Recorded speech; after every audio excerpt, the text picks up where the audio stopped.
Ok, perfecto.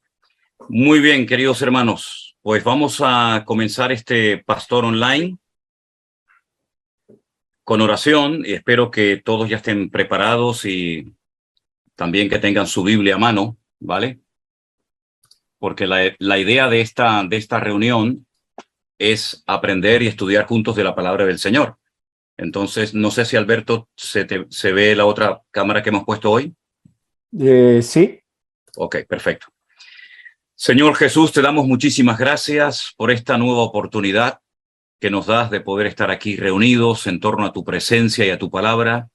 Pedimos que nos des sabiduría de lo alto, queremos aprender, tenemos hambre de ti, de tu palabra, Señor. Queremos crecer en conocimiento, en sabiduría, Señor, en servicio. Y por eso te pedimos, Señor, que este programa sirva para que en esta tarde todos los que lo vean puedan ser edificados y juntos, Señor, te daremos la gloria y la honra.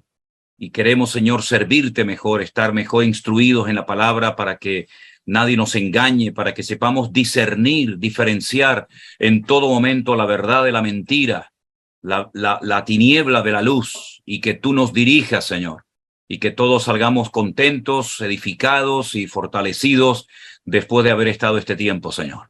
Te damos gracias, ponemos todo en tus benditas manos, en el nombre de Jesús. Amén. Amén. Y amén. Gloria a Dios. Bueno, mis queridos hermanos, bienvenidos a todos. Decirles que este programa se está grabando y que después, Dios mediante, se va a quedar grabado en nuestro canal de YouTube. Y decirles también a todos los que no han podido entrar, a todos los que no están en el Zoom, pues decirles que el programa lo pueden ver exactamente igual en YouTube. Así que, por lo tanto, queridos hermanos, si usted no está en el Zoom, no se haga ningún problema porque usted lo puede estar viendo en directo en tiempo real, ¿de acuerdo?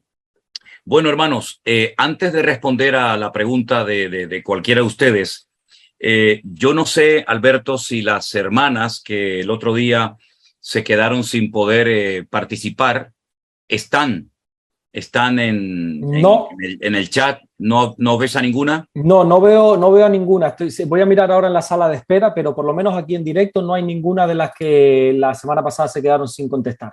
Bueno, pues entonces yo tengo unas cuantas preguntas que a mí me han estado haciendo por otro medio. Sí. Pero si quieres, damos paso a la primera pregunta en esta tarde. Adelante, Vale. Alberto. Perfecto. Pues tenemos a nuestra hermana Graciela. Ahora mismo, si está por aquí, Graciela. Y puede quitar, por favor, el micrófono y hacer la pregunta. Yo creo que Graciela ha salido porque no la veo. Pues Linda Cervantes sería la siguiente. Linda Cervantes, nuestra hermana. Linda, si puede, recuerda que está silenciada, dale al botoncito del micrófono y puedes hacer la pregunta. Ya, Dios le bendiga, Pastor Sierra. Le doy gracias a Dios porque me permitió entrar finalmente y también le doy gracias a Dios. Dios le bendiga porque lo conocí ahí en Los Ángeles, nos tomamos fotos y fue un placer para mí conocer a la hermana Lena y a Miriam, que se ve muy tímida, pero en realidad también es muy platicadora. Hermano, sí, me encantó. A mí me gustaría, antes de que se me olvide, a ver si usted pudiera hacer un libro explicando como de lo que nos explica de hebreo, ya después usted lo mirará, o que diera unas clases especiales de hebreo referente con la Biblia. Pienso yo que mucho nos beneficiaríamos. Ok, tomo nota, hermana, de su propuesta. Gracias. Y mi pregunta es, ¿cuál es el último libro de la Biblia y el último profeta del Antiguo Testamento? Bueno, hermana, ¿usted tiene Biblia? Sí. Pues si usted tiene Biblia, simplemente lo que tiene que hacer es abrir la Biblia en el último libro del Antiguo Testamento y se dará cuenta cómo se llama el último profeta del Antiguo Testamento. Es el libro de Malaquías. ¿O Malaquías? Claro. Oh, ok. Como no está en orden cronológico, por eso me confundí. Bueno, la Biblia es cierto que no está en orden cronológico, pero en este caso el último libro del Antiguo Testamento coincide con el último profeta antes de la aparición 400 años después de Juan el Bautista, y el último profeta fue el profeta Malaquías. Malaquías, muy bien. Exacto. ¿Ok? Ya, claro, gracias. Bendiciones, hermana. ¿Y el último libro? El último libro del Antiguo Testamento en nuestras Biblias también es el libro de Malaquías. Oh, entonces ese es el último, pensé que era otro. Lo que pasa que en la Biblia, digamos en hebreo, la clasificación de los libros del Antiguo Testamento es diferente a la nuestra, y el último libro que ellos tienen para finalizar el Antiguo Testamento sería Segunda de Crónicas, que por el orden cronológico coincide más Segunda de Crónicas que el libro de Malaquías, ¿sí? Ah, muy bien, me quedó claro. Muchas gracias. Bendiciones, Dios le hermana. bendiga. Gracias, un placer. Bendiciones. Igualmente. Gracias. Bueno, pues vamos a darle paso si quiere a la segunda pregunta, que es nuestra hermana Xiora Bracho. Xiora, si pudieras quitar el micrófono y hacer la pregunta directamente al pastor. Sí, hola pastor, ¿cómo está? De verdad que es un verdadero honor poder saludarlo y estar en vivo con usted. Bendiciones. Soy venezolana, pero tengo ya 6 años residenciadas acá en Ecuador, esperando que pueda venir pronto. Sí, estamos orando para ver si el Señor nos permite ahora en septiembre ir a Ecuador. Amén, amén, lo esperamos. De verdad que me va a encontrar en primera fila. Pastor, mi pregunta es la siguiente. Con respecto a los sueños, sabemos que los sueños fueron un medio que utilizó mucho el Señor en el Antiguo Testamento, pero en el Nuevo Testamento y en la actualidad, ¿los sueños pueden ser un medio de comunicación de Dios actualmente? Bueno, los sueños siempre fueron un instrumento muy utilizado por el Señor, no solamente para hablarle a creyentes, a hijos suyos, a siervos suyos, como por ejemplo Daniel, José, sino que también a veces Dios utilizó sueños para hablarle al faraón, para hablarle al rey Nabucodonosor, ¿verdad? Por consiguiente, los sueños fueron un instrumento muy utilizado por el Señor durante siglos, ¿no? Y también en el Nuevo Testamento hay personas que tuvieron sueños. La esposa de Pilatos, dice la Biblia, que también soñó una noche con la vida del Señor Jesús. José, el esposo de María, también tuvo sueños, y otros personajes, ¿verdad? Ahora, lo que ocurre es que hoy en día tenemos la palabra de Dios, y no todo lo que soñamos viene de parte del Señor. Hay personas que le dan muchísima importancia a los sueños y piensan que todo lo que sueñan, pues contiene un mensaje. Pues no, nuestro subconsciente trabaja constantemente, nuestro cerebro no para, nuestra mente está funcionando constantemente, aunque estemos con los ojos cerrados, y a veces soñamos, pero a veces soñamos auténticas tonterías, cosas que no tienen absolutamente nada que ver ni con el Señor, sino a veces es con cosas que hemos oído, con cosas que hemos hablado, lugares que hemos visitado. Y cuando creemos que el Señor nos está hablando a través de un sueño, lo que tenemos que ir es a la palabra de Dios, porque la correcta interpretación de los sueños la vamos a encontrar siempre en la Biblia. Ahora, no tenemos que obsesionarnos con esto, porque, por ejemplo, en el libro de Eclesiastés dice que donde abundan los sueños, también abundan las vanidades. Entonces, el medio que fundamentalmente utiliza hoy en día el Señor para instruirnos, para enseñarnos, para exhortarnos, etcétera, etcétera, sin lugar a dudas es la Biblia. Así que no descartamos los sueños, pero sí los analizamos con lupa, porque ya digo, no todo lo que soñamos viene de parte de Dios, y hay cosas que a lo mejor vemos en un sueño que no entendemos, pero el tiempo, tal vez el Señor nos mostrará qué significó aquello que soñamos en su debido momento. Sí. Disculpa que le permita otra pregunta. Con respecto a los altares en las iglesias, le estoy hablando al altar físico. ¿Debe existir alguna reverencia, algún orden, algo en específico? Sabemos que en el Antiguo Testamento, pues, el altar en el tabernáculo era de santificación y todo, pero actualmente el templo o el espacio físico como templo en las iglesias ¿se considera algo especial, apartado? O sea, deme su opinión acerca de esto. Bueno, yo creo que la iglesia primeramente somos nosotros. No es el templo físico, no es el local, no son las sillas, no son las bancas. El templo del Espíritu Santo somos nosotros como cristianos. Pero eso no quita que el lugar que hemos dedicado para predicar la palabra, para oír el evangelio, para traer visitas, para que escuchen la palabra, eso no significa de que no tengamos que tener un mínimo de respeto.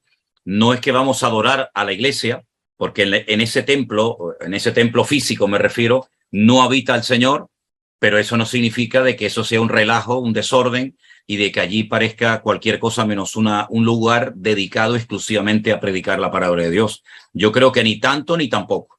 ni tenemos que entrar de puntillas a la iglesia como si entráramos al lugar santísimo como cuando éramos católicos, que nos decían cuidado que aquí mora el Señor, ¿verdad? Ni tampoco el otro extremo que es, bueno, juegos y relajo y bailes y fiestas, como si aquello fuera una especie de discoteca, ¿no? Yo creo que el respeto y el sentido común tiene que prevalecer por encima de cualquier cosa, ¿no? Y nuestra actitud cuando vamos al local, a la iglesia, al templo, capilla, llámalo como quieras, hombre, tiene que ser de respeto, pero nunca caer en el error de pensar que en aquel lugar pues hay que caminar casi de puntillas y hablando bajito, porque es como si fuera la casa de Dios. Ese término, la casa de Dios, para aplicarlo hoy en día a la iglesia es totalmente incorrecto. Ya Dios no vive en templos hechos de manos de hombres. Ya Dios vive en corazones. Como dijo el apóstol Pablo, no quiero que ignoréis que vuestro cuerpo es el templo del Espíritu Santo, pero un mínimo de respeto al lugar, por supuesto que es necesario. Gracias, pastor, gracias. Y le cuento que justamente la iglesia donde me estoy congregando se llama Casa de Dios. Bueno, está bien. Cada uno, gracias, pastor, cada uno le pone el nombre que quiere, ¿no? Claro que sí. Dios te bendiga mucho. Un placer conocerte. Amén, amén. Un placer, pastor. Gracias, hermana.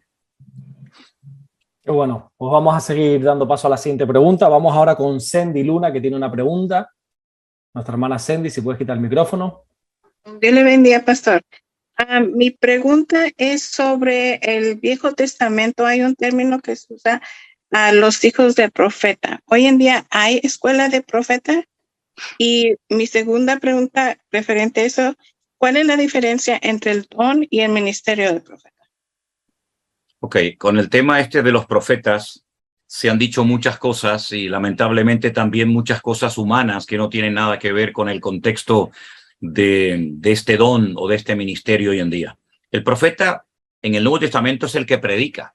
Es que a veces la palabra crea confusión, pero realmente profeta es el que predica. Profeta que es el que profesa una fe, el que tiene un mensaje que dar. En cierto sentido, todos los cristianos deberíamos de ser profetas. Porque Pablo dice, yo quiero que todos profeticen. ¿Qué es lo que está diciendo Pablo? Que todos prediquen.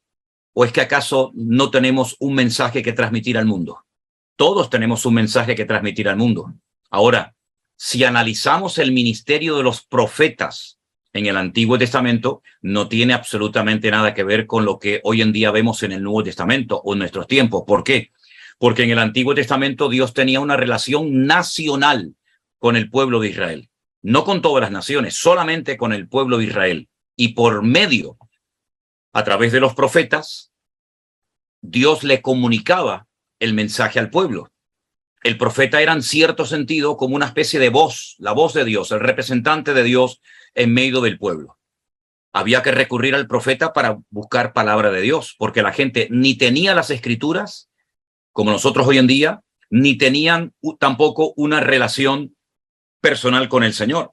Por consiguiente, el profeta era el instrumento fundamental en aquella época. Hoy en día, ya Dios no tiene una relación nacional, sino tiene una relación personal e individual con todos y cada uno de sus hijos, con los que le han recibido, con los que le han aceptado como su Señor y Salvador personal. Por lo tanto, ya no tenemos que ir a un hombre, a un profeta, ¿verdad?, para que nos diga lo que el Señor nos puede comunicar a través de su palabra, que si leyéramos más la palabra, dependeríamos menos de los hombres. El problema es que muchas veces se depende tanto de los hombres, se deja a un lado la palabra del Señor y después pasa lo que pasa. Entonces, escuela de profetas era algo que existía en la época de Elías y de Eliseo, concretamente en la ciudad de Jericó, y era un lugar donde vivían, era una especie de escuela bíblica, una especie de seminario, una especie de instituto bíblico, donde eran instruidos en la palabra, donde aprendían cómo servir al Señor, cómo ejercer el ministerio, ¿verdad? Hoy en día, escuela de profetas no hace falta, porque hoy en día el profeta como tal no existe. ¿Por qué no existe? Pues porque ya el Espíritu Santo, el Espíritu que de vez en cuando se manifestaba en la vida de aquellos profetas del Antiguo Testamento, ya está constante y permanentemente dentro de nuestros corazones. Por lo tanto, tenemos línea directa con el Señor, ¿verdad? Podemos orar, Él nos oye y al mismo tiempo el Señor nos responde. Entonces, hoy en día, el que diga que es un profeta, lo que tiene que hacer es que con su mensaje confirme la palabra de Dios que ya todos los cristianos tenemos en nuestras manos. Repito, antiguamente la gente no tenía acceso a las escrituras. Hoy en día cualquiera tiene y debe de tener acceso a las escrituras. Por consiguiente, todo lo que oímos por ahí o todo lo que supuestamente profetizan, si no coinciden 100% con la palabra de Dios, no tenemos ninguna obligación ni de obedecer ni de acatar dichas palabras. Y dicho sea de paso, y doy mi opinión personal, la inmensa mayoría de los que hoy en día se llaman profetas, a la luz de las Sagradas Escrituras, no son profetas. Son personas que dan aliento, que dan ánimo, que muchas veces se inventan un montón de cosas que la gente en el fondo quiere oír, ¿verdad? Pero realmente el profeta del Antiguo Testamento era fundamentalmente el que traía palabra de Dios al pueblo, y los profetas muchas veces eran odiados, despreciados, apedreados. ¿Por qué? Porque no le decían al pueblo lo que el pueblo quería oír, sino que lo que decían era palabra de Dios, y no siempre la gente quiere escuchar la palabra de Dios. Por eso eran odiados, por eso eran perseguidos, porque la gente muchas veces quería hacer su propia voluntad y no cumplir con la voluntad del Señor. Así que mucho cuidado con los que hoy en día se presentan a las iglesias como profetas, porque tenemos la palabra de Dios a través de la cual podemos discernir si lo que ese hombre, esa persona está diciendo verdaderamente es 100% bíblico o no es de Dios. Es nuestra responsabilidad juzgar, examinar, discernir a la luz de la palabra, como dice 1 Corintios capítulo 14.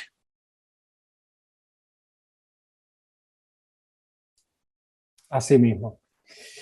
Bueno, pues vamos, yo creo que la pregunta ha sido ya respondida. Vamos a la siguiente, que es nuestra hermana Claudia Alvarado, que la tenemos por aquí. Así que Claudia, quita el micrófono y puedes hacer tu pregunta al pastor. Gracias, pastor. Qué bendición poder interactuar de esta forma. Gloria a Dios por la tecnología. Qué gusto saludar. Yo soy de Guatemala y escuché por ahí que usted tiene pensado venir el otro año, y me pongo a la orden para que si necesitan algún apoyo en la logística, yo estoy para servirles. Desde bueno. ya, bienvenidos, y pues de verdad los puedo ayudar en lo que necesiten. Guatemala es el único país del mundo que en este momento en 7 o en 8 emisoras seculares se está divulgando todos los días el devocional, y también de vez en cuando el pastor online. Una hermana ha ido con su dinero y ha pagado a emisoras seculares para que la gente pueda escuchar el devocional cada día por emisoras seculares. Ah, qué bendición, bendición. Sí. Así que bienvenido desde ya, pastor. Gracias. Mi pregunta es Mateo 16, 18 al 20, específicamente en el 19, en donde dice: a ti te daré las llaves del reino de los cielos, y todo lo que atares en la tierra será atado en los cielos, y todo lo que desatares en la tierra será desatado en los cielos. Quisiera una explicación de ese versículo, porque he escuchado muchas personas que oran y dicen: declaramos cielos abiertos. No sé si eso sea o no, y desatan y atan de todo, ¿verdad? Entonces, esa es mi duda, ¿verdad? Sí. Bueno, vamos a ver. Hoy en día, desde hace unos años a esta parte, ha entrado una terminología, un vocabulario en la iglesia que muchas veces no tiene nada que ver con la Biblia, pero se ha puesto de moda eso de declarar, de atar, de desatar. Yo decreto, él decreta, etcétera, etcétera. Yo le impido al diablo esto y aquello. Le hablan al diablo cuando la Biblia nos enseña que al diablo no hay que hablarle. Y nuestras oraciones, nuestras palabras tienen que ir dirigidas siempre a nuestro Señor, nunca al enemigo, ¿no? Pero bueno, independientemente de eso, estas palabras las encontramos a raíz de una pregunta que el Señor Jesucristo hace a sus discípulos en una localidad llamada en aquel tiempo Cesarea de Filipo. El versículo 13 nos dice que fue en Cesarea de Filipo donde el Señor Jesucristo le preguntó a sus discípulos: ¿quién dicen los hombres que es el Hijo del Hombre? Cesarea de Filipos, que hoy en día no existe como tal, es un parque nacional en ruinas que se puede visitar, que en la actualidad se conoce con el nombre de Banias. Era donde había un templo al dios Pan, pero no al pan que comemos, sino al dios del pánico, al dios del terror, al dios de la muerte. Allí había un templo que terminaba en una cueva donde salía fuego de sus entrañas, y allí se arrojaban niños recién nacidos, jóvenes vírgenes, para agradar y para adorar y honrar a ese Dios llamado Pan, ese Dios de la época. Ya hoy en día todo eso está en ruinas, pero todavía se puede visitar, ¿verdad? Ahora bien, los discípulos le dieron varias respuestas al Señor. Le dijeron, algunos piensan que tú eres Juan el Bautista, otros piensan que eres Elías, Jeremías o algún profeta. Solamente el apóstol Pedro se atrevió a decir, tú eres el Hijo, tú eres el Cristo, el Hijo del Dios viviente. Ahora, ahí hay un juego de palabras que no se aprecia en castellano, pero en el texto griego se emplean dos palabras. Una es la palabra Petros y otra es la palabra Petra. La palabra o el nombre Pedro es muy parecido a la palabra piedra o roca. Entonces, lo que Pedro acaba de declarar es como una roca sobre la cual Cristo va a edificar a su iglesia. Pedro dijo, tú eres el Cristo. El Cristo es el Mesías, el ungido, el Hijo del Dios viviente. Esto es algo tremendo porque nosotros tenemos claro que Dios tuvo o tiene un hijo llamado el Señor Jesús. Pero los judíos no creían que Dios tuviera un hijo.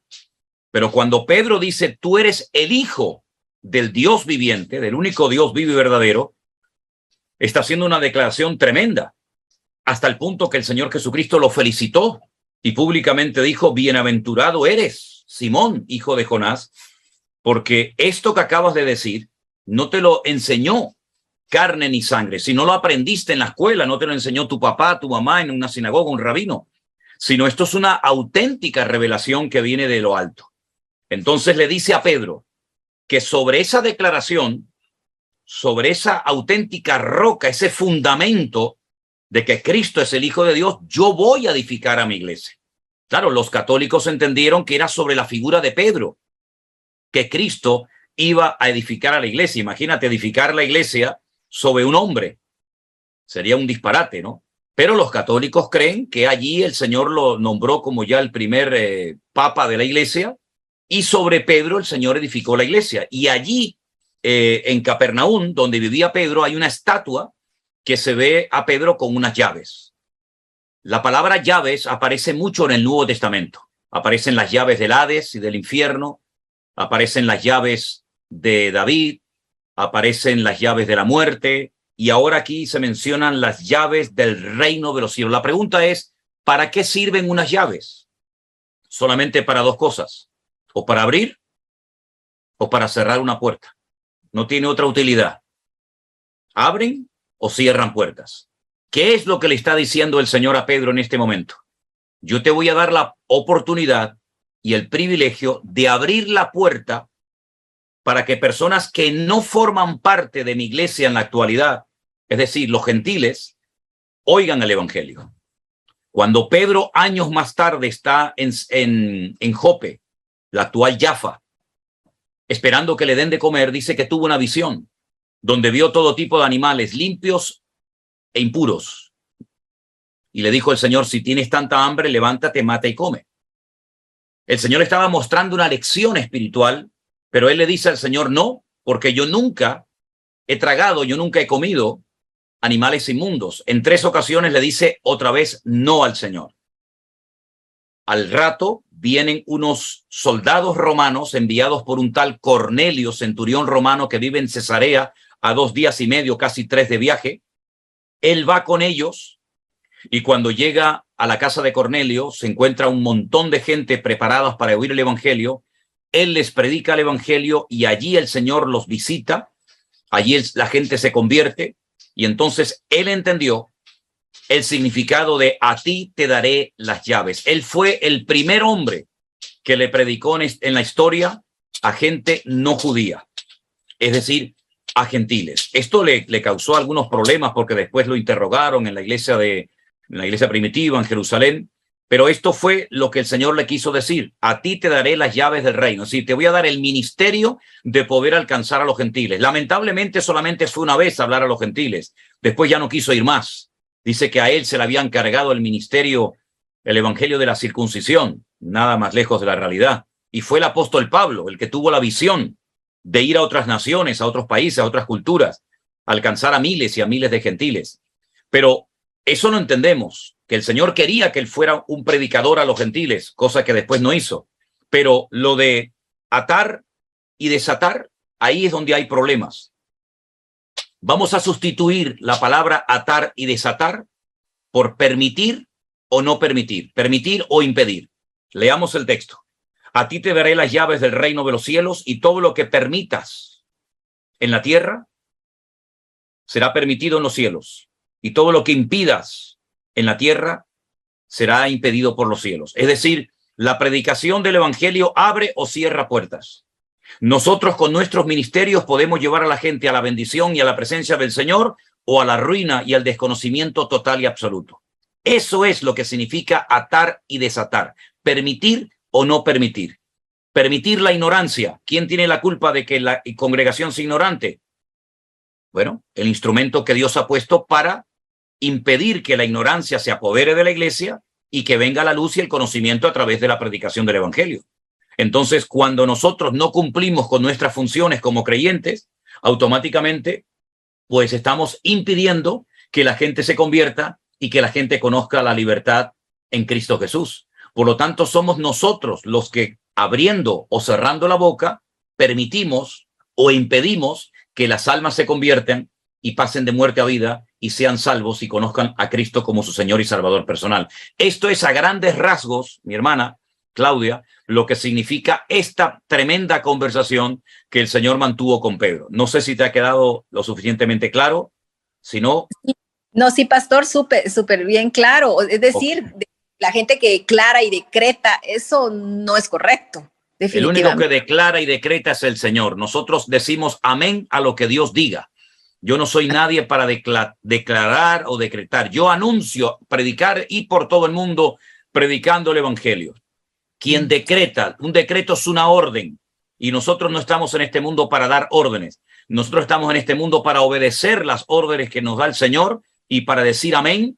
Pero eso de declarar y decretar es como si nos sintiéramos pequeños dioses que tenemos la capacidad de cambiar las cosas, y nada más lejos de la realidad. En el momento en el que perdemos la sencillez y la humildad y nos creemos que somos capaces de hacer cualquier cosa que se nos ocurra, como no hace mucho tiempo escuché a una muchacha que dijo en una reunión pública, no vamos, estaban orando por un hermano que estaba enfermo de cáncer, y dijo, no vamos a aceptar un no por respuesta.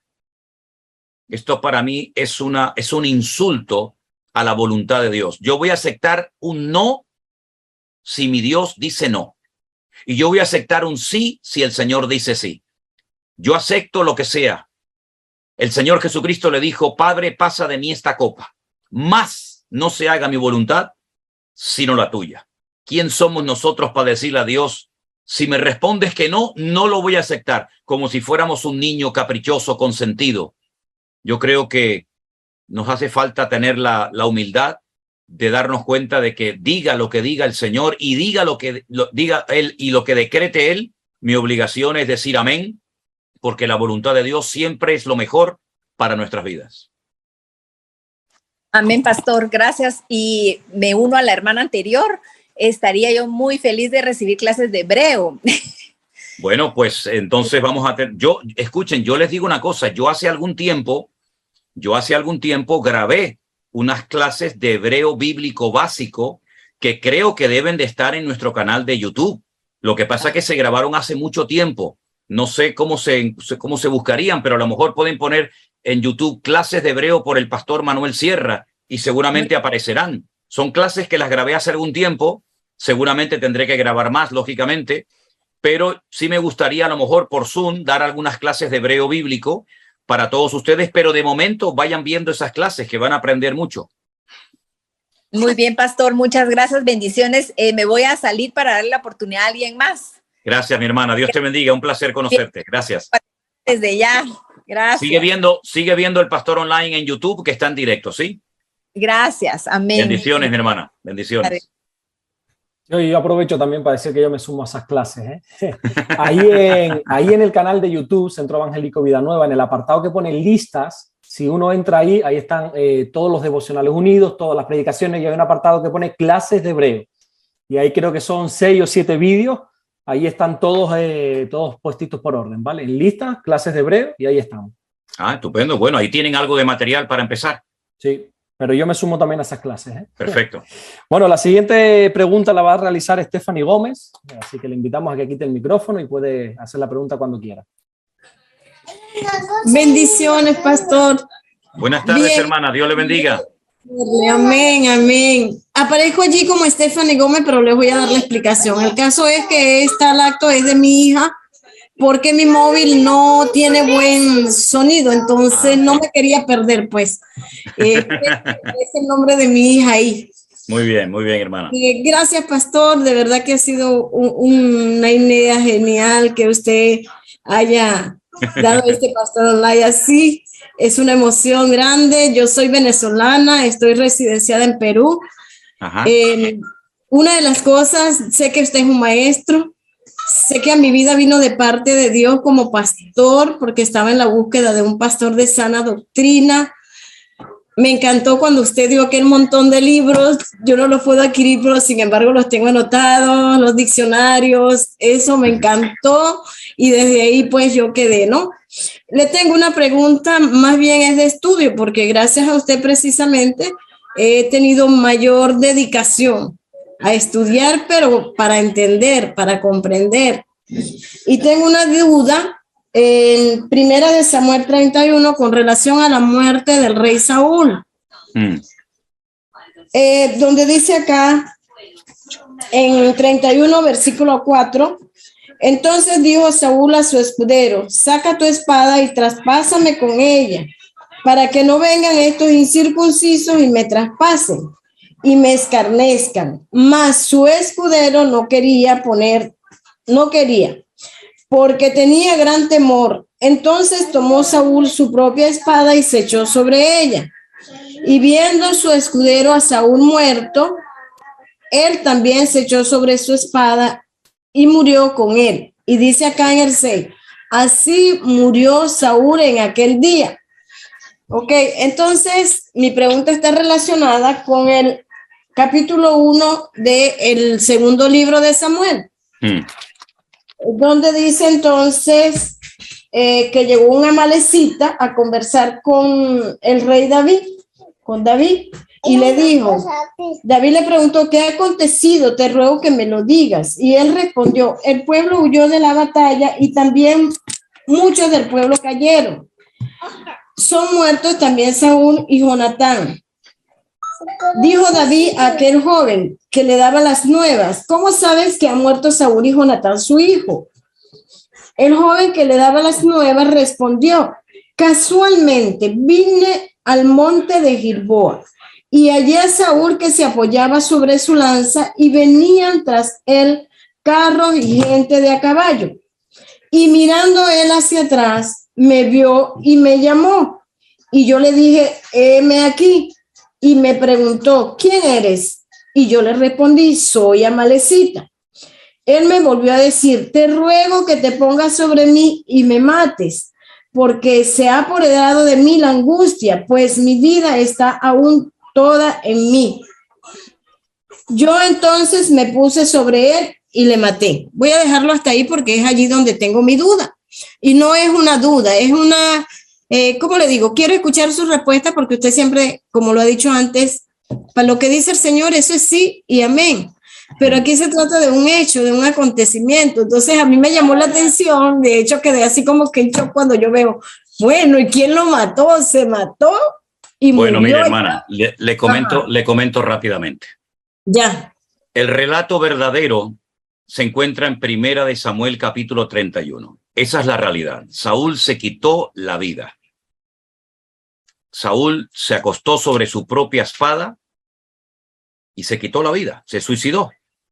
La historia que le está contando este amalecita, este inconverso, a David, es rotundamente falsa. Él lo que quiere es quedar bien ante el rey David y decirle, mira, tu peor enemigo, que todos sabemos que era Saúl, quiero que estés tranquilo porque yo fui el hombre que lo maté. Como para ponerse una medalla, un mérito, creyendo que esto le iba a agradar a David. Pero si usted sigue leyendo el resto de la historia, se va a dar cuenta de que a David no le hizo ninguna gracia que este hombre se anotara algo que él no había hecho. Por lo tanto, no hay una contradicción. La realidad es lo que se cuenta en el capítulo 31 de Primera de Samuel.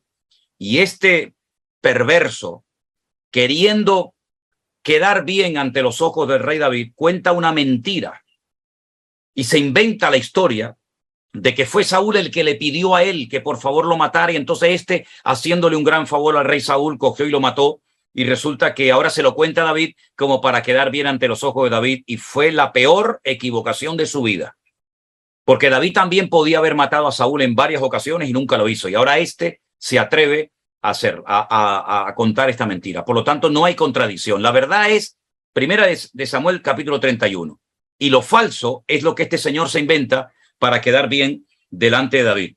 Sin embargo, a David no le hizo ninguna gracia, porque le dice: ¿cómo no tuviste temor de extender tu mano para matar al ungido del Señor? Entonces, ¿qué hizo David? Mandó a que lo mataran. Es decir, que si quería quedar bien ante David, cometió la peor equivocación de su vida contando una auténtica mentira. Era falso que él había matado a Saúl. Saúl se quitó la vida él mismo. Primera de Samuel, capítulo 31. ¿Sí? Ok, no sé si la hermana escuchó, pero esa es la respuesta. Bueno, yo creo que ha quedado bastante claro también. Vamos a la siguiente pregunta que la hace nuestra hermana Ana Fuentes, a ver si la localizo por aquí. Sí, ahí está. Ana Fuentes, aquí está, vamos, cuando usted quiera. Pastor, querido pastor, no sabe la emoción que tengo al poder tener este contacto con usted. Le escucho desde el 2020 y ha sido una bendición tremenda para mí alimentarme y nutrirme cada día a través de esta gloriosa misión que el Señor le ha dado. Amén. De poder tener conocimiento, estar preparados, ser usados y entregar la palabra, que es la que estamos todos, digamos, con esa tarea de llevar el evangelio, el santo evangelio, palabra sana, como usted nos enseña cada día. Veo que tiene un buen equipo ahí de un estudio, ¿no? Con su televisión detrás de usted. Pastor, yo tengo todo aquí delante.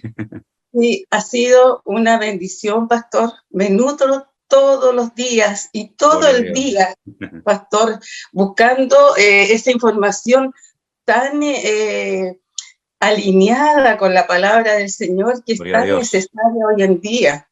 Necesitamos tanto del Señor, tanto. Necesito aprender cada día más de Él, y usted ha sido el instrumento que el Señor ha usado para llenar mi corazón. Estoy llena de la gracia y de la bendición del Señor, siendo tan humana, pastor, en este mundo. Pero alabo al Señor a través suyo. Bueno. Ayer yo participo de todos los cultos, pastor, jueves, domingo, donde usted va lo sigo. Estoy en la Patagonia, en Coyhaique, allá estoy con usted, le sigo todos los pasos, lo conozco más que usted a mí.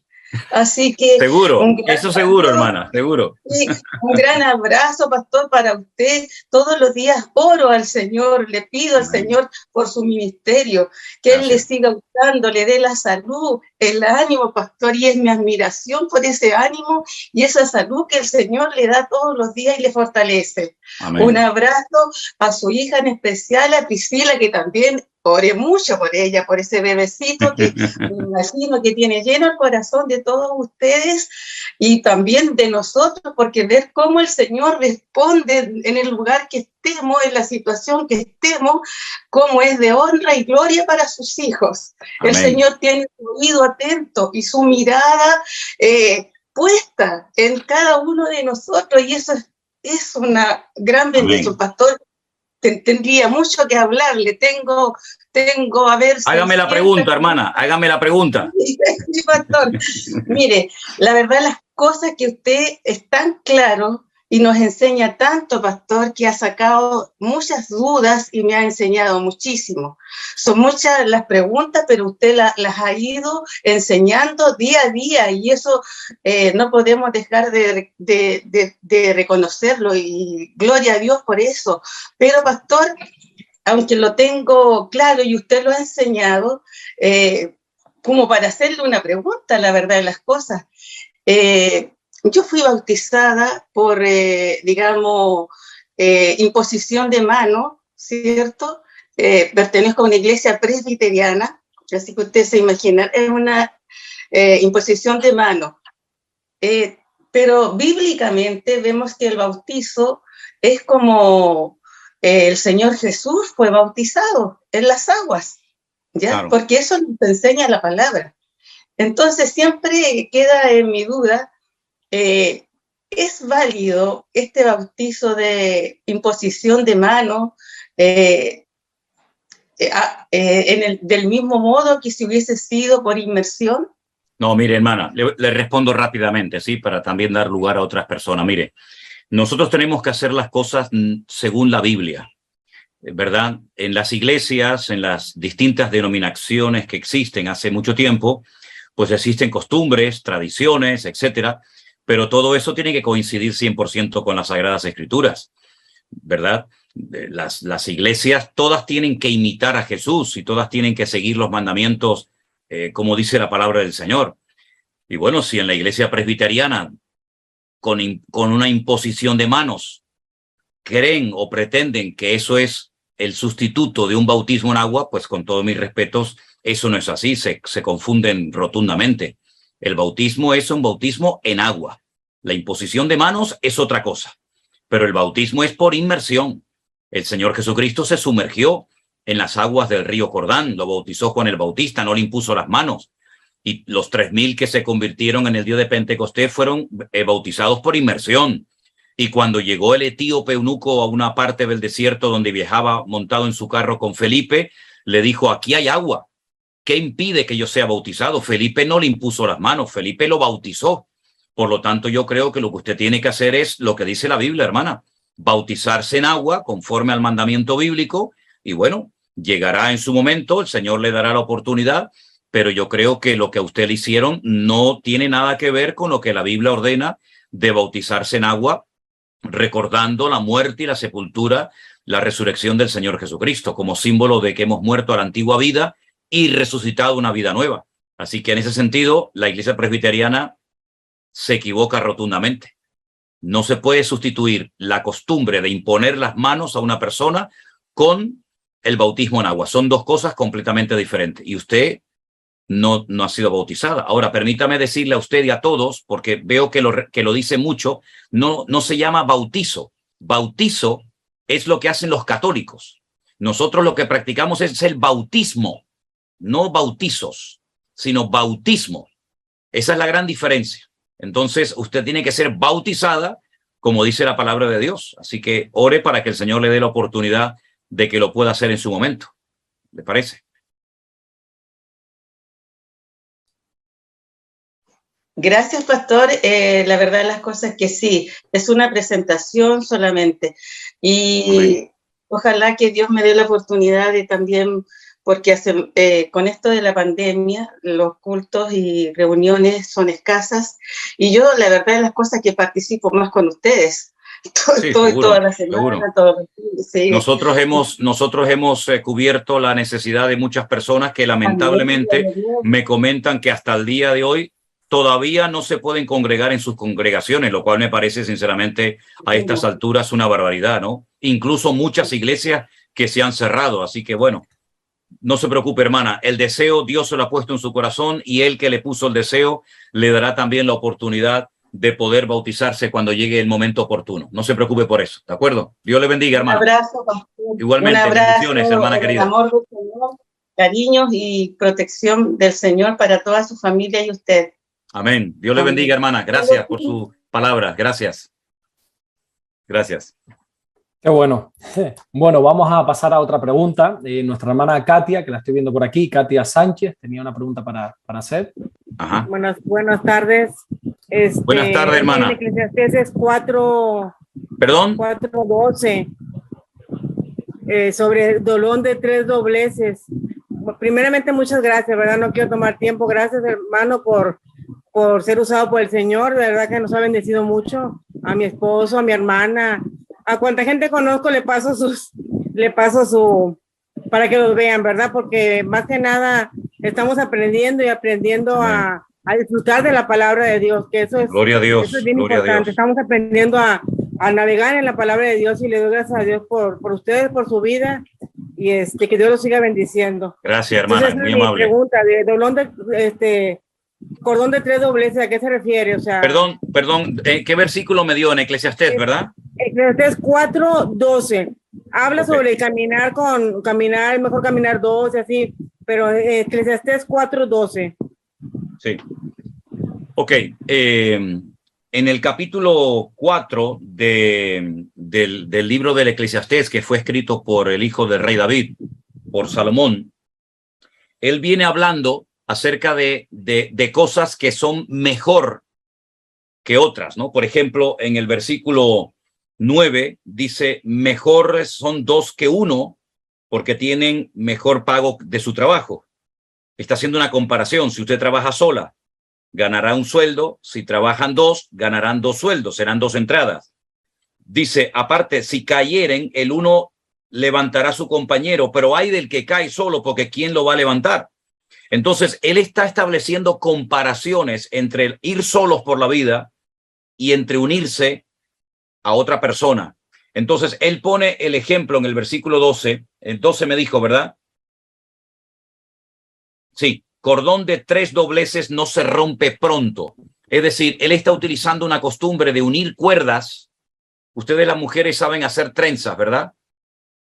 No, generalmente, ¿no? Las que tienen el pelo largo veo que se hacen trenzas. Si usted coge dos trozos de pelo o 2 cordones y hace una cuerda, no tiene la misma resistencia que si coge 3 trozos de pelo, de cabello, o 3 cordones, quedará siempre mucho más fuerte. Entonces, a lo que está apelando, a lo que está apuntando Salomón en este pasaje es a la unidad, al fortalecimiento mutuo el uno con el otro. Entonces, él habla de, si vas solo y te caes, ¿quién te va a levantar? Mejor ir 2. Si trabajas tú solo, ganarás poco, pero si trabajas con otro y haces unidad, ganarán más. Entonces, él lo que está hablando es acerca de la importancia de la unidad, de cosas que nos pueden proporcionar un amparo, una fortaleza, una ayuda en un momento de desesperación. Entonces, yo creo que nosotros, si nos unimos con otros hermanos y estamos unidos en el Señor, eso es el cordón de 3 dobleces. La unidad es algo que el enemigo odia y no puede imitar, porque el enemigo le gusta dividir, pero no le gusta unir. Y en este caso nosotros tenemos que hacer todo lo posible para mantenernos unidos, porque la unidad es como un cordón, es como una analogía, ¿no? Como un ejemplo. Así como la unidad es algo indestructible, igual ocurre con un cordón de 3 dobleces que es muy difícil de romper. Más o menos por ahí es lo que está tratando de enseñarnos Salomón, ¿sí? Ok, muchas gracias, hermano. Te saluda aquí desde México, Ciudad Victoria, México. Estamos cerca de Texas, como a 4 horas. Wow, cerquita de Texas. Dios los bendiga. Y Dios le bendiga, hermano. Un placer conocerla. Más. Gracias, hermana Katia. Bendiciones. Bye. Qué bueno. Pues vamos a pasar ahora a la siguiente pregunta, que la va a hacer nuestra hermana Luciana, que por aquí está. Tiene la oportunidad ella ahora de quitar el micrófono y poder hacer la pregunta.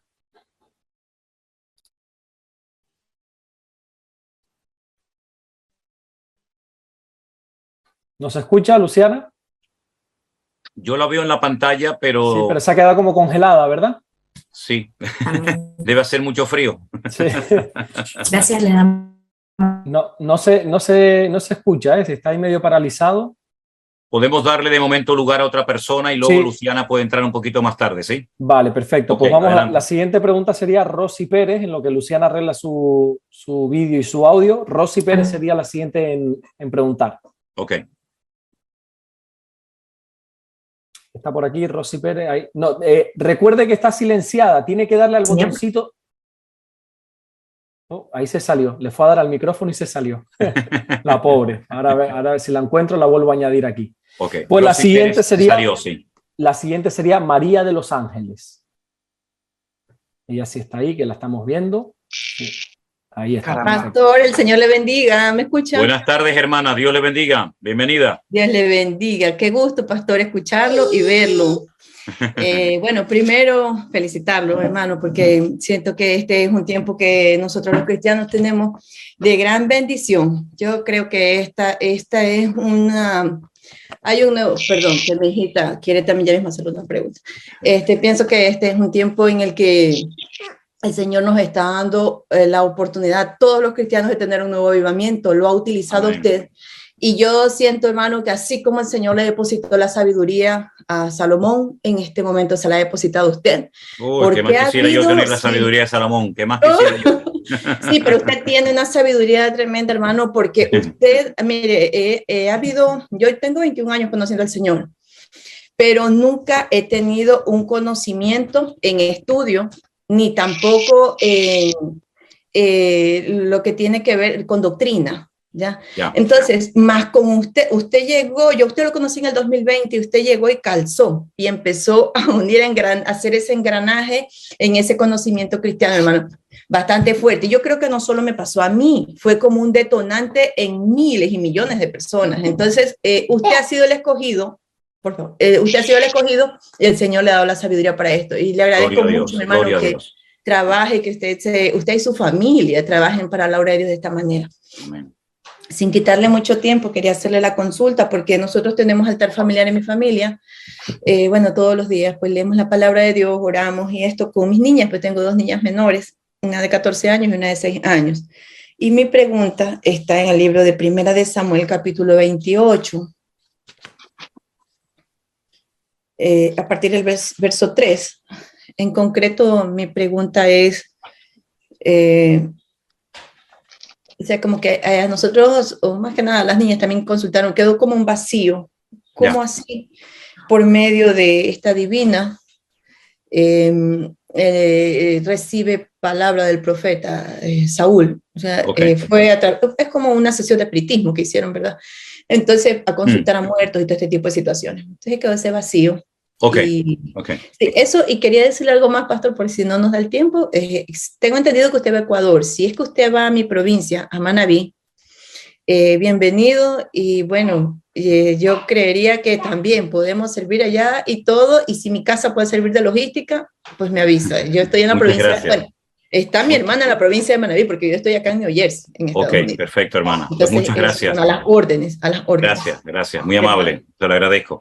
Mire, hermana, esta pregunta acerca de la consulta que hace el rey Saúl en un momento de desesperación de su vida, cuando ya el Espíritu del Señor se había apartado de él, cuando ya había sido desechado, cuando ya está en la recta final de su vida, un hombre totalmente destrozado en todos los sentidos, espiritualmente hablando, un hombre que ya no tiene prácticamente nada que ofrecer a nadie, pues no se le ocurre otra cosa más que ir a consultar una adivina en una pequeña localidad llamada Endor. Por eso la llaman como la adivina o la bruja o la santera de Endor, porque el pueblecito donde esta señora estaba ubicada y vivía era en Endor. Bueno, hay varias opiniones referente a este pasaje, ¿verdad? Primeramente decir que la Biblia prohíbe categóricamente, rotundamente toda consulta con santeros, con magos, con adivinos, sesiones de espiritismo, cosas de brujería, hechicería, lectura de manos, cartomancia, etcétera, etcétera. Todo eso está totalmente, rotundamente prohibido. Son costumbres paganas y la palabra de Dios es tremendamente clara y contundente acerca de la prohibición categórica de que un hijo de Dios, de cualquiera, ¿no? Pero sobre todo de que un hijo de Dios ni se le ocurra meterse en ese terreno, porque ese es el terreno de las tinieblas, es el terreno de Satanás, el padre de toda mentira. Por lo tanto, la Biblia relata esto no como un tanto a favor de Saúl, sino para añadir más maldad a su vida, cuenta algo terrible que Saúl nunca jamás tenía que haber hecho. Ahora la pregunta es, ¿realmente se le presentó Samuel el profeta?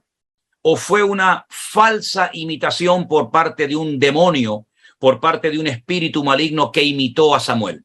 Bueno, yo le hice esta misma pregunta en una ocasión a varios rabinos judíos en Jerusalén y escuché varias opiniones, como varias opiniones vamos a escuchar referente a este pasaje. Unos me decían, si la Biblia dice que se le presentó el profeta Samuel, se le presentó el profeta Samuel y no hay nada más que objetar. Yo les decía, pero bueno, Dios ha prohibido categóricamente la consulta con magos, astrólogos y adivinos, y efectivamente lo admiten, pero no querían hablar más sobre este tema. Hay excepciones en la Biblia, de hecho hay muchas excepciones en la Biblia, cosas que ocurrieron, pero la excepción no confirma la regla. Están los que dicen que fue la última oportunidad que le dio el Señor a Saúl de arrepentirse y de recapacitar, y están los que dicen en absoluto Samuel se le pudo presentar utilizando Satanás a esta mujer, porque hay un momento en la conversación en la que Samuel le dice, mañana tú estarás aquí conmigo. Entonces, ¿cómo es posible que un varón de Dios, un profeta de Dios como Samuel, le diga a Saúl que mañana iba a estar en el mismo lugar con él cuando sabemos que Saúl se suicidó? Miren, por una parte, repito, están los que dicen que sí se le presentó Samuel, hasta el punto que la divina de Endor se asustó porque dijo, uy, veo a un hombre parecido a Samuel, y ella ni siquiera se lo creía. Y por otra parte están los que dicen que no, que rotundamente eso no fue una aparición de Samuel, sino una falsa aparición de un demonio imitando la voz y la apariencia de Samuel, que lo pueden hacer los demonios perfectamente, porque Satanás hasta como ángel de luz se puede aparecer. Entonces, hermana, como esto no es algo de vital importancia y trascendencia para nuestra comunión y nuestra relación con Dios, lo dejamos en punto suspensivo. Mi opinión personal es que rotundamente Samuel no era. Esa es mi opinión personal. Pero después he oído a algunos cristianos que dicen, ¿y por qué no pudo ser Samuel? Digo, pues mira, hijo, no pudo ser Samuel porque una cosa es lo que se relate ahí y otra cosa es que parece que un espiritista tiene la capacidad de traer del otro mundo a un varón de Dios como como Samuel, lo cual es rotundamente falso. Mi opinión es que no era Samuel. Yo sé que es un pasaje que ha levantado cierta controversia, pero bueno, hermana, el Señor lo sabe todo y cuando lleguemos a su presencia le preguntaremos, Señor, ¿nos puedes aclarar que el pastor Sierra en el Pastor Online no nos aclaró 100% la respuesta? Yo creo que tendremos muchos Jesús online en la gloria, muchos Jesús online. Sí, a mí me parece, yo también me quedo con eso. Yo creo que usted sabe que Satanás es el rey de los disfraces, dice mi pastor. Claro, Entonces, totalmente. Es muy probable eso. Y no sé si permita que mi niña le quiera hacer una pregunta a usted. A ver, sí. Saluda al pastor. Que Dios le bendiga, pastorcito. Igualmente, gracias. ¿Cómo te llamas? ¿Qué quería decir usted al pastor? A ver, ¿cómo yo quiero viajar a Israel con usted. Bueno, pues si quiere viajar a Israel conmigo, empieza a ahorrar dinero y cuando seas un poquito más grande podrás venir sin ningún problema. ¿Y cómo se llama usted? Dígale. Dígale su nombre, dígale. Ana. Ana. Dios te bendiga, Ana. Gracias. Tienes que imitar mucho a Ana, la mujer de la Biblia. Imítala mucho, lee todo lo que puedas sobre la vida de Ana, que te va a venir muy bien. Dios les bendiga, hermanas. Bendiciones. Amén, Dios bendiga, pase bien, bendiciones. Gracias. Ya está la hermana Rosy Pérez, Alberto. Sí, pero estaba antes Luciana, si recuerda, estaba antes Luciana, y después Listo. le damos paso a nuestra hermana Rosy Pérez. Entonces, adelante, hermana Luciana. Disculpen, ¿se escucha bien ahí? Sí, perfectamente, hermana. Bueno, los saludamos desde Argentina, un gusto compartir con ustedes este espacio que es de mucha bendición para nosotros. ¿De qué parte de Argentina me están escuchando y viendo? Río Negro, Allen. Eso es bastante abajo al sur, ¿no? Sí, Patagonia, el sur. Mucho frío. Conozco esa zona, la atravesé cuando fui a Bariloche. Ay, sí, vivimos cerca de Bariloche. Una de las ciudades más lindas del mundo. Sí. Bueno, mi consulta es respecto a las ofrendas diarias, que se le mandaba en Números y en Éxodo 6, que habla de que dice que continuamente debe estar el fuego encendido, pero mi consulta es si todos los días tenía que presentar 2 animalitos, en la mañana y en la tarde, todos los días, como holocausto. Todos los días, exactamente, tal cual como lo estás diciendo, así era. Todos los días, lo que se llamaba el shaharit. Shaharit era la primera ofrenda del día, y la segunda ofrenda por la tarde era Arbit. ¿Te acuerdas que en el libro de los Hechos dice que subían a la hora de la oración Pedro y Juan, y cuando oraron por el paralítico que estaba pidiéndoles dinero? Esa era la hora del sacrificio de la tarde. Por eso se cree que al Señor Jesucristo lo crucificaron aproximadamente a la misma hora que se llevaba a cabo el primer sacrificio en el templo, y murió aproximadamente cuando estaba a punto de presentarse el segundo sacrificio. Y era diario, todos los días, por la mañana y por la tarde, se presentaban 2 corderos en el altar del sacrificio. Efectivamente, así era. Y eso no, o sea, y esto que era como ofrenda de holocausto, habla ahí en Éxodos, que se consumía completamente, no interfiere en la parte que es la ofrenda del holocausto en sí. Es que mira, si quieres saber un poquito más acerca del orden, del tipo de ofrendas, qué tipo de animales, etcétera, qué partes se podían comer, qué partes se tenían que quemar, qué animales se quemaban totalmente, hay un libro, yo sé que es un poquito, permítame la expresión, un poquito tal vez pesadito leer, lo que es el libro de Levítico, ¿verdad? O el libro de Baikra, como se llama en hebreo, que ahí explica todo el ritual de los animales, qué animales tenían que presentarse, cómo tenían que presentarse, etcétera, etcétera. Es un libro que es el manual práctico del sacerdote, del levita, para que él supiera cómo tenía que trabajar en el templo de Jerusalén, ¿verdad? Por consiguiente, ahí te vas a encontrar todos los animales, los que podían ser sacrificados, cómo tenían que ser, qué partes se podían ofrecer totalmente o quemar o comer. Así es que, bueno, es un tema muy amplio y, bueno, si te interesa, ahí tienes toda la información del libro de Levítico. Sí, lo estamos estudiando, por eso nos había surgido la duda. Hay una enciclopedia, no sé si ves en la parte de arriba, vea si te puedo indicar, aquí arriba, en la parte de aquí arriba, perdón, lo tengo por acá. Hay una enciclopedia que son 5 tomos de color azul y va explicando cada uno de los libros del Antiguo Testamento. Sería muy, muy bueno si pudieras hacerte con esa enciclopedia. Es una explicación de cada uno de los libros del Antiguo, de los primeros 5 libros del Antiguo Testamento, de la ley, de la Torá, y ahí explica muy bien con el Targum de Onkelos, no sé si te suena algo de esto, pero ahí te explica perfectamente todo el ritual de las ofrendas, que era muy complicado y era muy amplio y, bueno, era muy, muy difícil de entender todo esto. ¿Cómo se llaman? Es una enciclopedia que es la explicación de la Torá de Rashi. Rashi, R-A-S-H-I. Rashi. Es una enciclopedia que tiene 5 tomos, Génesis, Éxodo, Levítico, Número y Deuteronomio, ¿verdad? Y se puede conseguir tal vez por Amazon. O cuando yo vaya a Israel, si están interesados, puedo traer algunos ejemplares y después ofrecerlos a los que quieran, ¿sí? Tal vez podríamos hacer, no sé si está bien lo que voy a decir ahora o no, a lo mejor algunos se pueden escandalizar, pero no sé, a lo mejor algún día podemos hacer una especie como de, no digo de concurso, ¿no? Pero decir, bueno, voy a hacer 10 preguntas de la Biblia, al que la responda le regalamos una enciclopedia.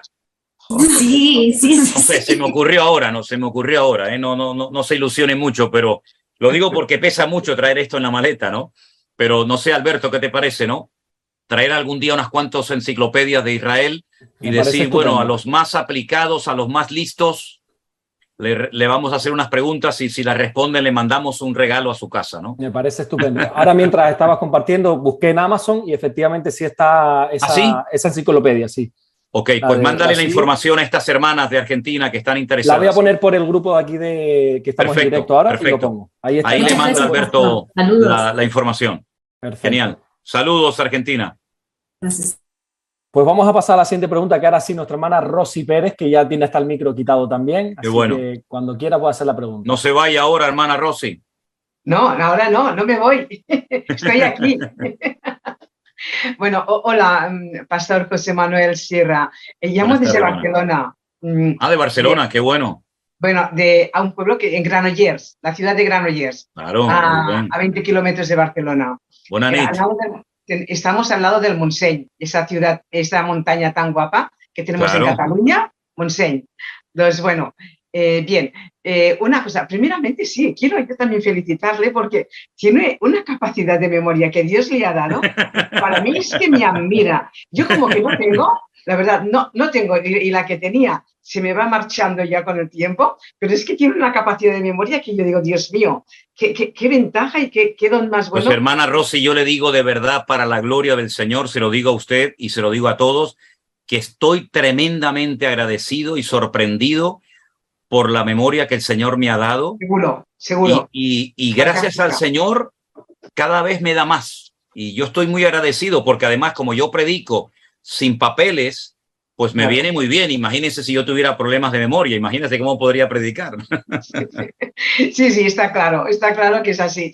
Pero de verdad es un placer escucharle porque sabe de todo, se acuerda de todo, pronuncia todo, y claro, el hebreo, el griego, el español y no sé si más idiomas. Muy bien, le felicito por eso y también doy gracias a Dios por ello. Amén. A ver, en el tema del Apocalipsis, o sea, los acontecimientos que tienen que pasar una vez que la Iglesia ya no esté en este mundo, ya estemos con el Señor, un poquito así rápido, uno detrás del otro, seguido, ¿nos lo puede decir? Mucho pedir, ¿Usted quiere un estudio del Apocalipsis comprimido? Pues posiblemente. A ver, yo conozco parte y sé, pero es que como que cuando vas leyendo a veces te va cambiando de panorama, ¿no? Y yo digo, a ver, un poquito más. Bueno, mire, hermana Rosy, le digo rápidamente para su conocimiento y para el de todos. Yo, gracias al Señor, pude publicar un libro, creo que fue el año pasado, titulado Escatología, donde más o menos, ¿no?, explico cositas del Apocalipsis en un lenguaje sencillo para que la gente que no tenía mucha idea sobre este tema pues pueda un poquito familiarizarse con él y disfrutar del libro del Apocalipsis, porque como yo siempre digo, el Apocalipsis no se escribió para confundir ni para, crear líos a la gente, sino más bien todo lo contrario, para aclarar ideas y para traer luz e información correcta, ¿no? Entonces, mire, el libro Apocalipsis tiene una gran ventaja y es que, como dicen la mayoría de los comentaristas, se escribió en orden cronológico. Es decir, no es como otros libros de la Biblia que te cuenta ahora una cosa y parece que lo conocía, pero después parece que no lo conocía. No. La gran ventaja del Apocalipsis, sí, es que está en orden cronológico. El primer capítulo habla de una aparición que el Señor Jesucristo hace en la isla de Patmos a Juan, que está allí desterrado, en fin, como el último superviviente de los 12 discípulos. Se le presenta de una forma extraordinaria y le dice que él va a recibir una serie de profecías, de sueños, de revelaciones, que los tiene que mandar a las 7 iglesias que el Señor escogió que recibieran esa información. El capítulo 2 nos habla de las 7 iglesias, ¿verdad? Y el capítulo 3, empezando por Éfeso y terminando por la iglesia de la Odisea. Y a partir ya del capítulo 4 y 5 y 6 en adelante, se nos describe una serie de juicios que se dividen en 7, 7 y 7. Es decir, son 7 sellos, 7 trompetas y 7 copas. Cada vez que se desata un sello de aquel pergamino, ¿verdad? No eran libros, sino eran pergaminos, pues ocurre algo en la tierra. Igual que cada vez que hay un toque de trompeta o cada vez que se derrama. Esto es en un lenguaje metafórico, no es que sea literalmente así, porque el libro del Apocalipsis destaca por ser un libro que utiliza un lenguaje que no es tal vez muy conocido, pero que leyendo cosas del libro de Daniel y de Ezequiel vamos a poder entender muchísimas cosas del libro del Apocalipsis. Hay varias opiniones en cuanto a si la iglesia va a estar o no va a estar en estos juicios. Está la opinión de los que dicen que no va a estar, que no va a experimentar ningún tipo de catástrofe, ni de juicio, ni de limpieza, ni de nada, ¿verdad? Esta es una opinión que la dio un cura en el siglo XIX, ¿verdad? Se escribió por primera vez en la Biblia de Scofield, diciendo que la iglesia no iba a estar en la gran tribulación, sino que sería arrebatada, sería llevada antes. Están los que creen que va a estar en parte de la gran tribulación, por lo menos en los 3 primeros años y medio, y están los que creen que va a estar en todo el periodo. Bien, hay para todos los gustos. Entonces, una vez que se produzcan estos juicios, donde la ira de Dios se manifiesta y donde estará el anticristo, que es un líder político con una repercusión casi diríamos que mundial, y una que le apoya, que es el falso profeta, ¿verdad? El líder espiritual, ambos hacen una especie de unidad, de sociedad, y llevan el mundo a la ruina, en el aspecto económico, en el aspecto familiar, etcétera, etcétera. Al final de este periodo hay una batalla terrible, se llama la batalla de Armagedón, donde pelean millones de soldados. Viene el Señor Jesucristo, establece su reino, se produce una serie de juicios, empieza la etapa del milenio, termina el milenio, juicio ante el gran trono blanco, aparecen todos los muertos de toda la historia de la humanidad a rendirle cuentas delante del Señor. El Señor abre el libro de la vida, les demuestra que no están escritos sus nombres, son condenados por la eternidad, y finalmente, después del milenio, pues dice la Biblia que ya empieza lo que llamaríamos la eternidad en sí misma, en un lugar llamado la Nueva Jerusalén, que se describe en los capítulos 21 y 22 del libro del Apocalipsis, y es la ciudad cuyas puertas son de perla, las calles son de oro, etcétera, etcétera. El libro de Apocalipsis nos da una revelación tremenda de la figura del Señor Jesucristo. Por supuesto, nos habla del anticristo, nos habla del falso profeta, nos habla de guerras, de calamidades, de tragedias, pero el libro de Apocalipsis lo que intenta es decirle a la iglesia que, bueno, que a pesar de que el mundo va a ir de mal en peor, al final el que gana la batalla y el que se lleva la corona y el premio es el Señor, junto con su pueblo y junto con su iglesia, ¿no? Yo le animo a que lea el libro de Apocalipsis. Yo grabé antes del confinamiento de marzo del 2020 unas clases que están en nuestro canal de YouTube sobre escatología bíblica, que yo les animo a que si usted las puede ver, las vea, porque ahí me extiendo y explico semana tras semana diferentes aspectos del libro del Apocalipsis que particularmente a mí me apasiona, porque es el periódico de mañana. Ahí se cuentan cosas que van a ocurrir mañana, que aún no han sucedido, pero que el Señor nos la contó de antemano para que estuviéramos preparados y no nos sorprendiéramos ante las cosas terribles que van a comenzar a suceder pronto a nivel mundial. A grandes rasgos, doña Rosy. Abra su micrófono. Ahora, ahí, disculpe. No, sigue silenciada. Tiene que darle al botoncito. Doña Rosy, tiene que darle al botoncito ese rojo para darle al micrófono y poder oírla. Vale, ok. Ahora. Cuando acaba el milenio, que Satanás está atado, dice de que después será desatado. La pregunta será, si sabe un poquito de tiempo, es que no lo he encontrado. La Biblia dice en el mismo capítulo donde dice que Satanás va a ser suelto, sí, ¿vale? Que le digo ahora mismo exactamente el capítulo, ¿vale? En el capítulo 20, dice, cuando los 1000, versículo 7, 27 de Apocalipsis, cuando los 1000 años se cumplan, Satanás será suelto de su prisión, ¿vale? Entonces, al final de los 1000 años, Satanás es suelto. ¿Y qué ocurre? Pues saldrá otra vez a engañar a las naciones de los 4 ángulos de la tierra, Gog, Magog, a fin de reunirlos para la batalla, el número de los cuales como la arena del mar. Es decir, que los 1000 años que estuvo atado no le sirvieron para nada. En vez de recapacitar, arrepentirse y decir, oye, esto está acabado, vamos a cambiar de actitud, sigue con lo mismo. Y entonces, ¿cuánto tiempo el Señor le permite obrar otra vez a Satanás? Nadie lo sabe porque la Biblia no lo cuenta, pero sí sabemos lo que va a pasar después del milenio. Vale, de acuerdo. Bueno, era más que todo acabar de concretar esta última pregunta, que es la que me llevaba un poco de cabeza, todo lo demás. La otra cosa es que, ¿usted piensa venir por Barcelona alguna vez? ¿O no? Sí, claro. ¿Sí? Claro, yo este verano, si Dios quiere, estaré por Playa de Aro, otra vez. ¿Pero en alguna congregación o de visita? No, vamos a visitar a algunos hermanos que tenemos por allí, Dios mediante. ¿En Playa de Aro? Sí, señor, en Playa de Aro, así es, por allí. Bueno, vale, pues estoy cerca, no estoy muy lejos. Mira, qué bueno. Me encantaría podernos ver. Gracias por todo, bendiciones. Bendiciones, chao. Gracias a usted, merci. Adeu. A Adeu. ver, Alberto, más preguntas. Sí, no sé cuánto tiempo ha pasado, ¿qué hora es? Ahora mismo son las 7:15 de la tarde. Las 7:15. Las 7:15. Llevamos 1 hora y cuarto. 1 hora y cuarto. Qué tremendo. Sí. Bueno, venga, vamos a dar Tenemos lugar 3 preguntas, si quieres podemos acabar por lo menos estas 3 preguntas que nos quedan. Vamos. Sí, bueno, vamos a darle paso a Soledad. No sé si está por aquí. Soledad, Argentina, ahí la vemos. Sí, ahí la veo. Acá estoy. Hola Soledad, ¿cómo estás? ¿Qué tal? Buenas tardes, pastor, ¿cómo le va? Buenas tardes a todos y bendiciones a todos los hermanos. Gracias. ¿De qué parte de Argentina estás? Estoy en Argentina, en un pueblito pequeñito rural que se llama Tordillo y que está cerca de la costa atlántica de Argentina. Qué lindo. Pues adelante con tu pregunta. Quería comentarle también que estoy haciendo la clase 5ª de la escatología bíblica. Recién escuchaba. Qué lindo, qué bueno, qué bueno.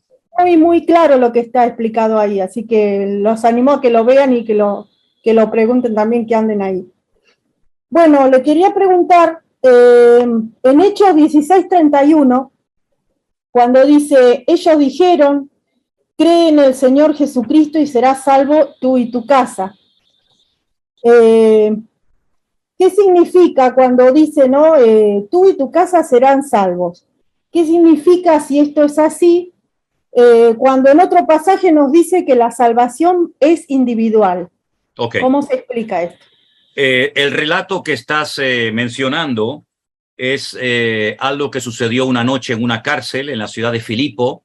Dice la Biblia que a Pablo y a Silas los habían golpeado, los habían torturado con varas de una forma terrible, cruel, y los habían metido en la cárcel. Le dijeron al carcelero que los guardara con seguridad. Dice que recibido este mandamiento los metió en el calabozo de más adentro, en el más profundo. Allí había una oscuridad total y absoluta y les aseguró los pies en el cepo. Pero esto no impidió, como dice aquí el verso 21, que a medianoche estos dos hombres de Dios tremendos se pusieran a orar y a cantar en alta voz. Cantaban himnos a Dios y los presos les oían. De repente, sobrevino un tremendo terremoto de tal manera que los cimientos de la cárcel se sacudían y al instante se abrieron todas las puertas y las cadenas de todos se soltaron. Bueno, el carcelero sabía que si los presos escapaban, lo iban a matar. Esa era la consecuencia de que un preso se escapara de la cárcel. Imagínate si todos se llegan a escapar, ¿no? Entonces, el carcelero se iba a matar, dice en el versículo 27, pensando que los presos habían huido. Es la primera vez que se abren las puertas de una cárcel y los presos no salen corriendo. Es una cosa rarísima, porque si sucediera esto hoy en día, ¿qué preso se quedaría dentro, no? Pero en este caso había más paz por la presencia del Señor dentro que fuera en la calle, ¿no? Pero Pablo le clamó, gritó a gran voz y le dijo, no te hagas ningún mal, porque todos estamos aquí. Entonces, pidiendo luz, dice que estaba temblando, se postró a los pies de Pablo y Silas y les dijo, ¿qué debo de hacer para ser salvo? Y entonces ellos le dan una palabra que muchos cristianos la han convertido en una promesa. Pero esto no es una promesa genérica. Es decir, no es una promesa para todos los cristianos que tienen familiares inconversos. Si no es una promesa, entonces, ¿qué es? Es una profecía. Pablo le profetiza al carcelero de Filipo que si cree en el Señor Jesucristo será salvo junto con toda su casa. ¿Por qué no es una promesa genérica a la cual tenemos que agarrarnos todo? Bueno, voy a demostrarlo bíblicamente. La Biblia dice que cuando el Señor arrebate a su pueblo, a su iglesia, dos estarán durmiendo en una misma cama, y evidentemente es un matrimonio legal, no está hablando de una relación ilícita, porque sería una incongruencia, ¿verdad? Que el Señor pusiera el ejemplo de un matrimonio o de una unión no legal. Dice, dos estarán en una misma cama, el uno será tomado y el otro será dejado. La salvación es personal. Ahora, no cabe la menor duda de que si uno de ustedes se ha convertido y eres el único o el primero convertido en la familia, hombre, no cabe la menor duda de que vas a ejercer una influencia y en tu familia va a haber un punto de luz de la obra que Cristo ha hecho en tu vida. Pero no significa que porque tú te has convertido, automáticamente tu papá, tu mamá, tu primo, tu sobrino, tu esposo, tu esposa, todos se van a convertir. Porque si fuera así, no haría falta ni predicarles. Con que se convierta uno, automáticamente ya todos se convierten. Y no es así.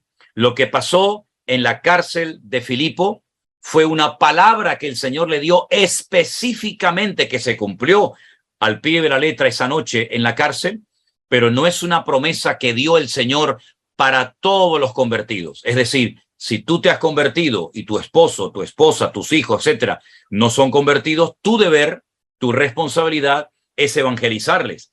Pero no significa que porque tú te hayas convertido, automáticamente ya ellos van a ser salvos. La salvación es personal e intransferible. Dios, como dijo alguien, no tiene nietos. Dios tiene hijos. Es cada uno en fila india delante del Señor.